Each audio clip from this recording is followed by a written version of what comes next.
Bonjour, bonsoir, on se retrouve dans une vidéo bilan janvier 2026. Alors en janvier 2026, j'ai lu donc... j'ai lu 6 livres. Ouais, donc j'ai lu 6 livres en janvier 2026, ce qui est plutôt pas mal je trouve. Après le mois de janvier en général il est très long. Je sais que j'avais dit que je ferais des vlogs, mais écoutez j'avais envie de faire un peu un bilan. Parce qu'en général j'aime bien regarder, c'est con hein, mais j'ai jamais fait juste de bilan de lecture du mois. Alors qu'en général je lis, en moyenne par mois je lis 4-5 livres. Donc là 6 c'est déjà... énorme. Sans plus tarder, je commence avec le premier livre que j'ai lu cette année, donc qui est Heart's Rescue de Meredith Hart, qui est le tome 1 de la saga Fallen Hearts. J'ai fait traduire la 4e de couverture, j'avoue. Elle est tombée dans un monde peuplé de monstres. Il est le paria qui doit la renvoyer... Je sais pas lire. Il est le paria qui doit la renvoyer d'où elle vient. Lady Arryn respecte toutes les règles et répond à toutes les attentes, sachant que sa valeur réside dans le prince qu'elle finira par épouser. Lorsque le prince disparaît, c'est à elle qu'il incombe de le retrouver.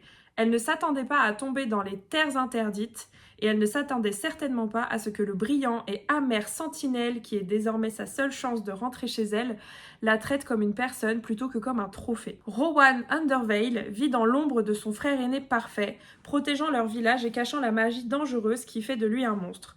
Lorsque Lady Arryn fait irruption dans sa vie, le premier réflexe de Rowan est de la laisser dans le froid. Que pourrait-il offrir à une noble femme venue des mondes brillants d'en haut?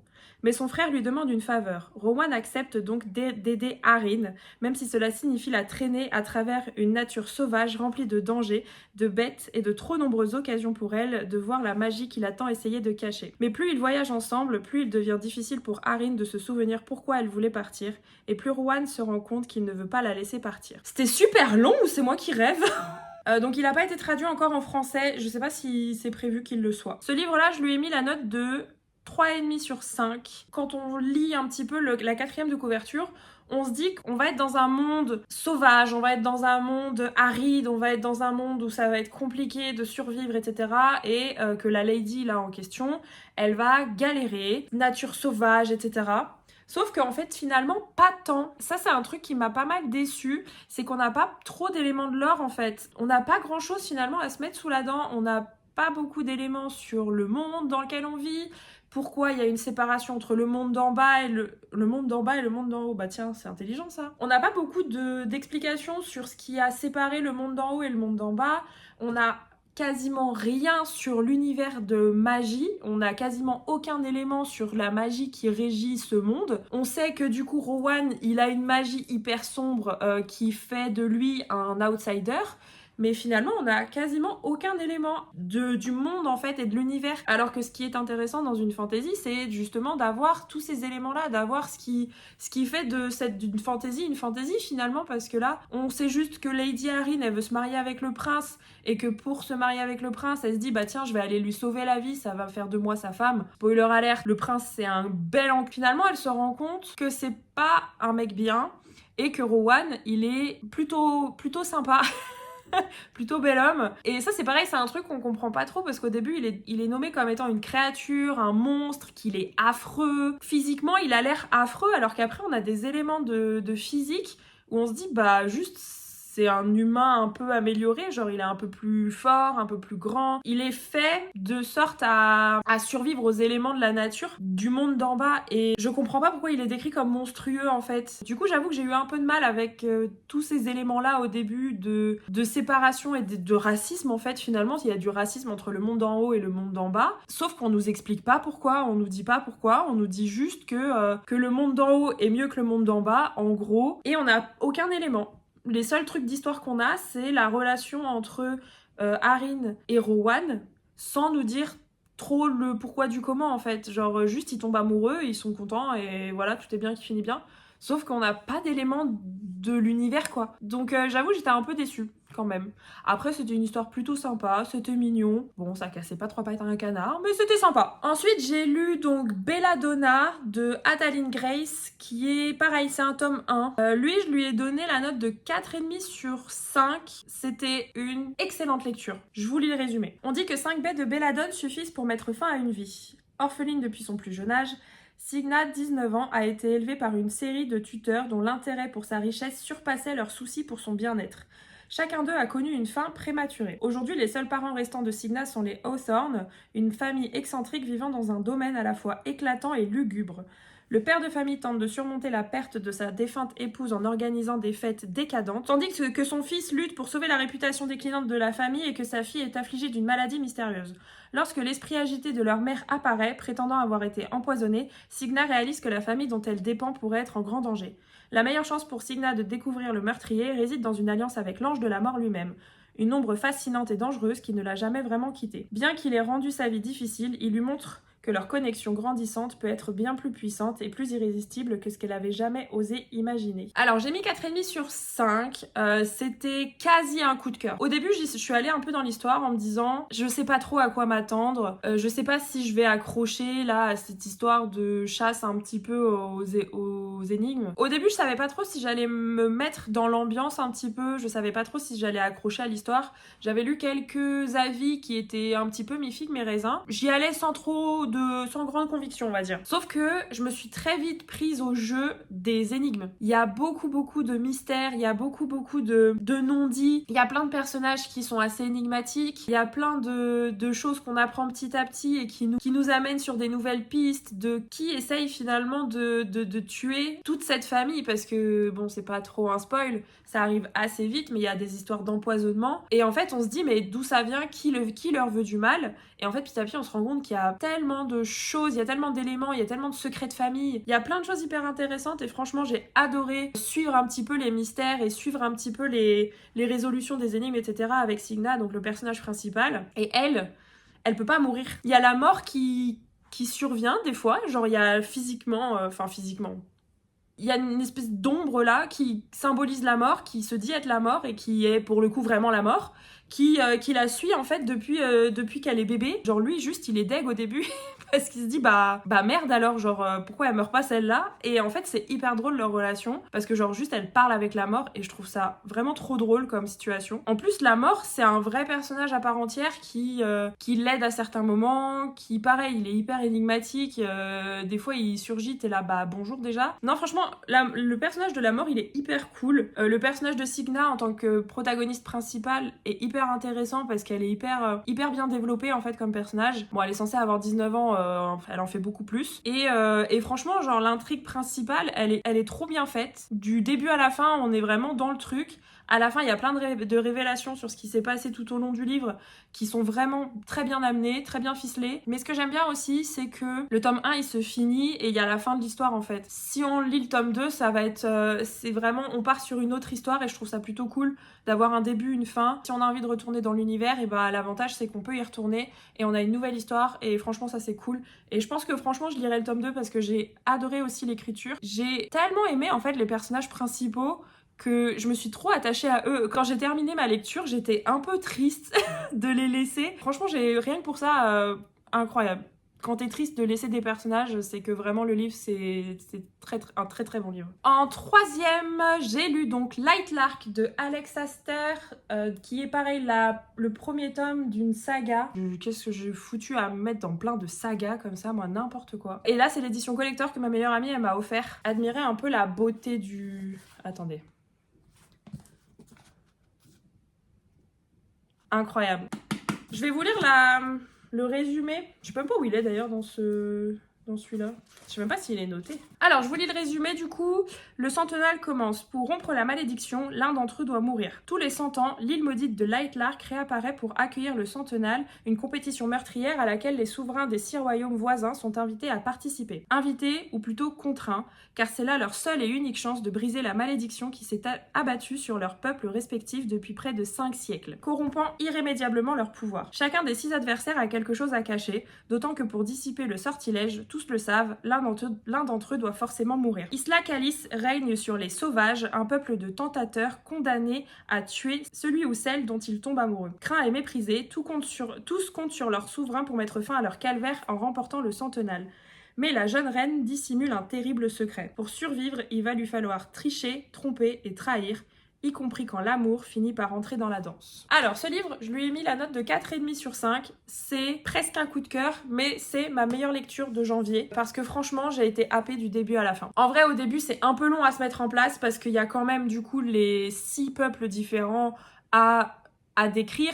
Il y a du coup ce centenal aussi à expliquer, il y a les relations entre les personnages qui sont aussi à décrire parce qu'il y a certains personnages qui se connaissent d'avant, de 5 siècles avant, et des personnages qui n'étaient pas là 5 siècles avant et qui du coup arrivent et tout, enfin faut les présenter. Il y en a qui ont des surnoms, des noms, des prénoms, enfin c'est une vraie galère je trouve par contre pour situer les personnages les uns avec les autres. Il y a des fois je croyais qu'on parlait d'un personnage, finalement on parlait d'un autre personnage, bref. Donc il y a énormément de mise en place au début parce que l'univers il est hyper riche. Mais une fois qu'on a passé toutes ces explications, l'histoire elle se met en route et là, à partir de là, c'est hyper addictif.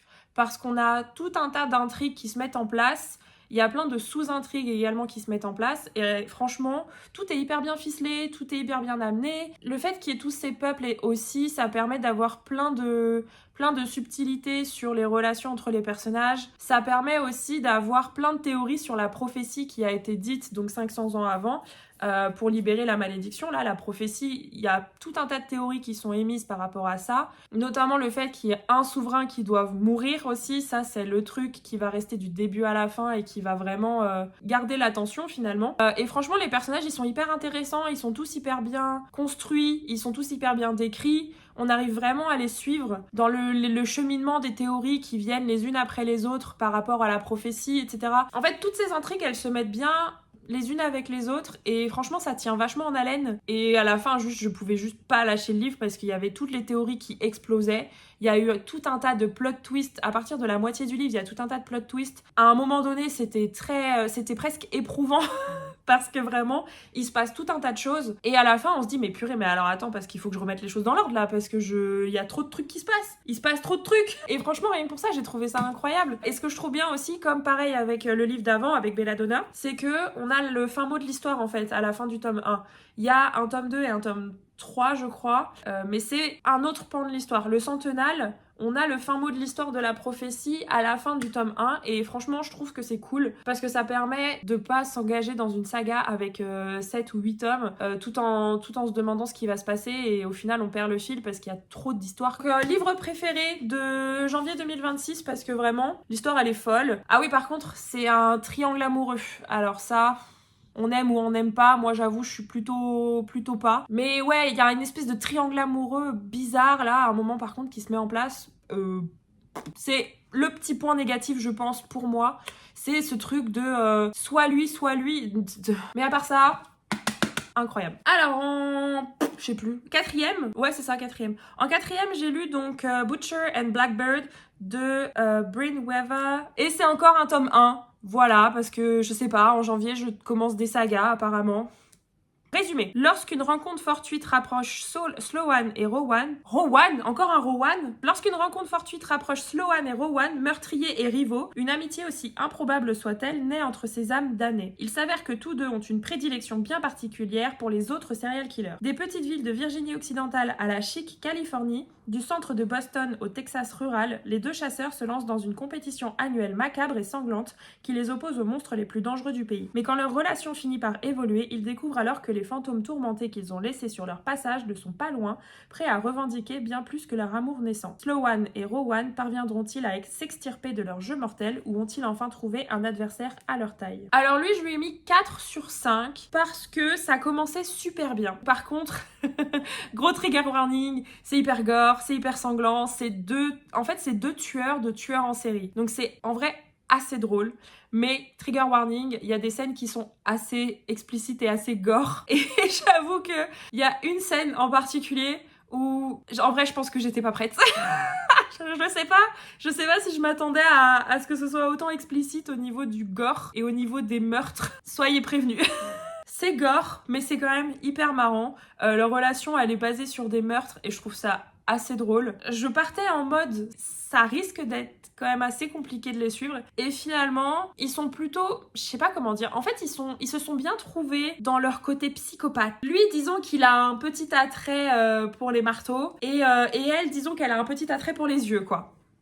À part ça, Rowan, je l'ai tellement aimé. Franchement, book boyfriend de ouf.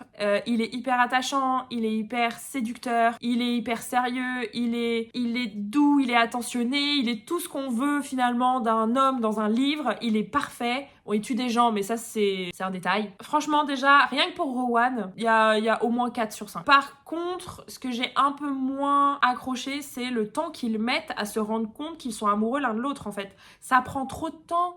À un moment donné, tout le monde le sait. Il y a que eux qui sont pas au courant. Et j'avoue que c'est un peu long, en fait, cette dynamique de « Non, mais non, je l'aime pas, en vrai. » C'est trop long. À un moment donné, il faut que ça avance.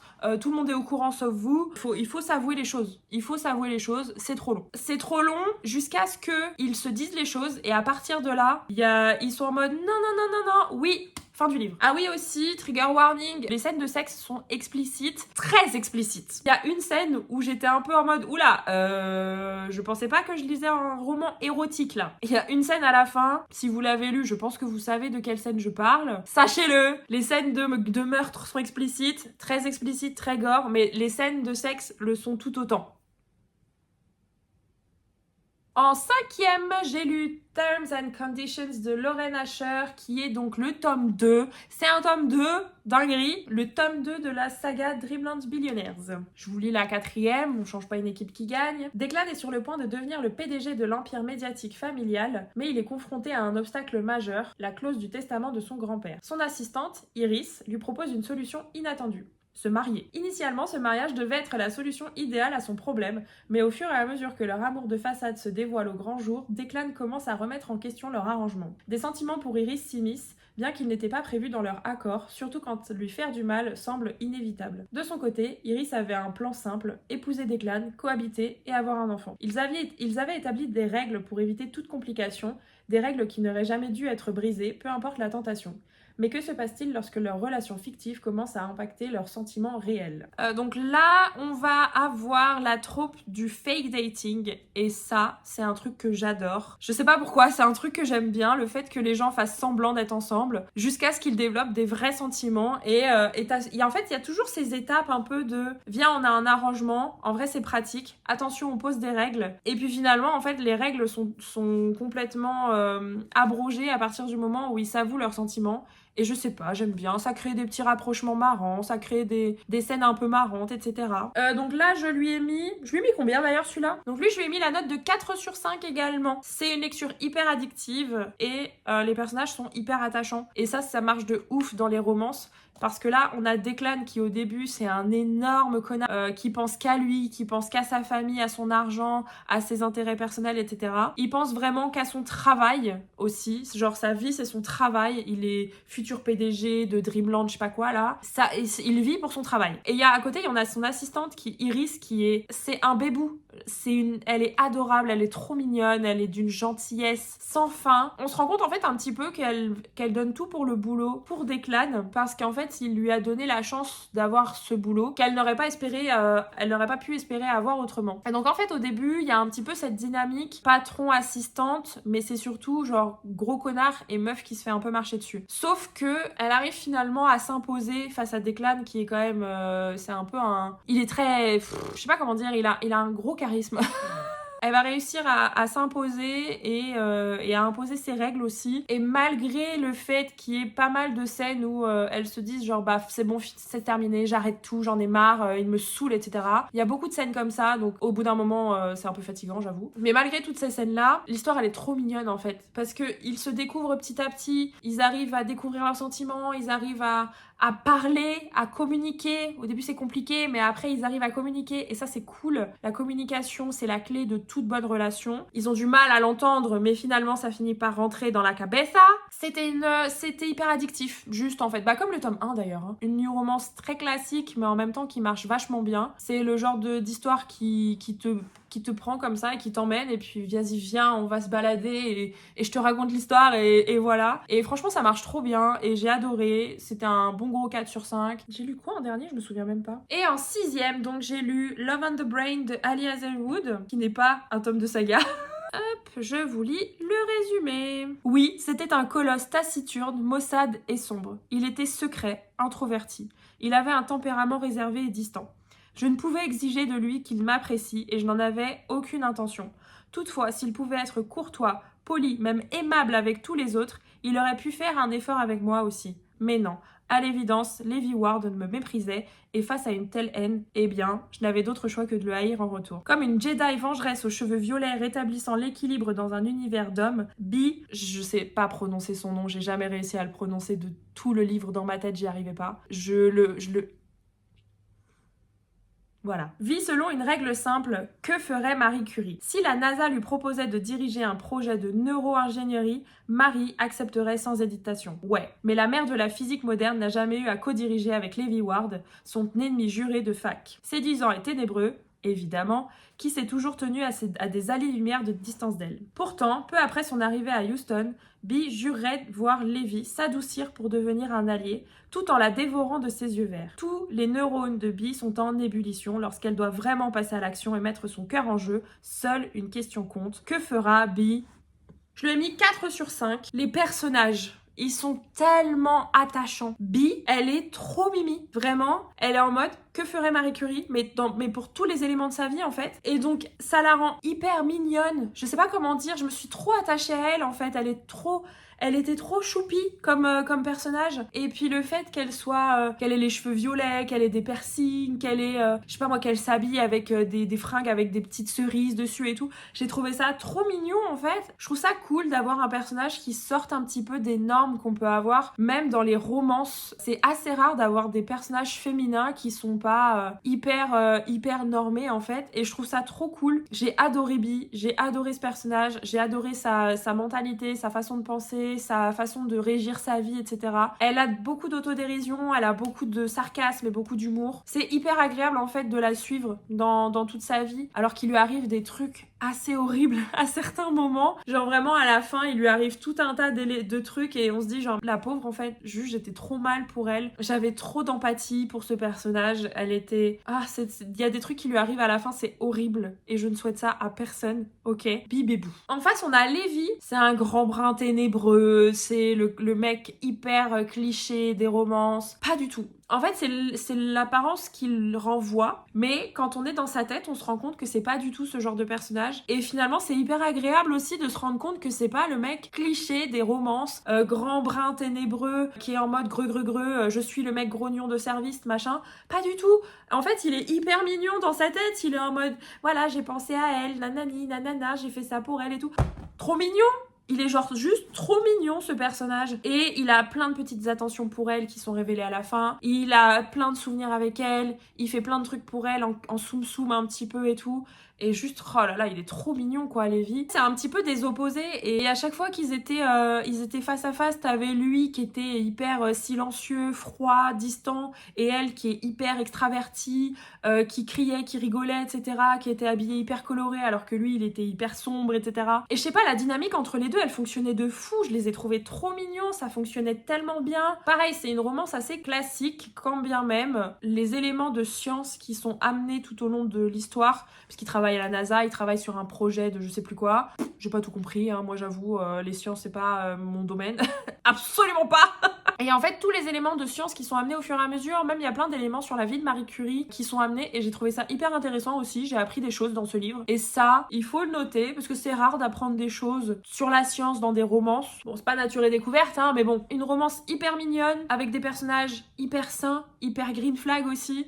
J'ai adoré. C'était hyper doux, c'était hyper mignon. J'ai adoré. Et voilà qui conclut cette vidéo de mon bilan lecture janvier 2026. Bien, j'ai réussi à mettre les mots dans l'ordre, ça c'est pas mal. N'hésitez pas à me dire ce que vous avez lu en janvier, parce que c'est vrai qu'en général, le mois, tout le monde le trouve hyper long ce mois, et ça permet aussi de remettre un petit peu ses objectifs, etc., un petit peu à jour, notamment mettre à jour sa pile à lire aussi, et ça c'est important. Donc n'hésitez pas à venir me dire ce que vous avez lu au mois de janvier. Je vous souhaite à tous une bonne fin de journée, et je vous dis à la prochaine, peut-être, on verra, ce sera la surprise. Allez! Bisous, bye!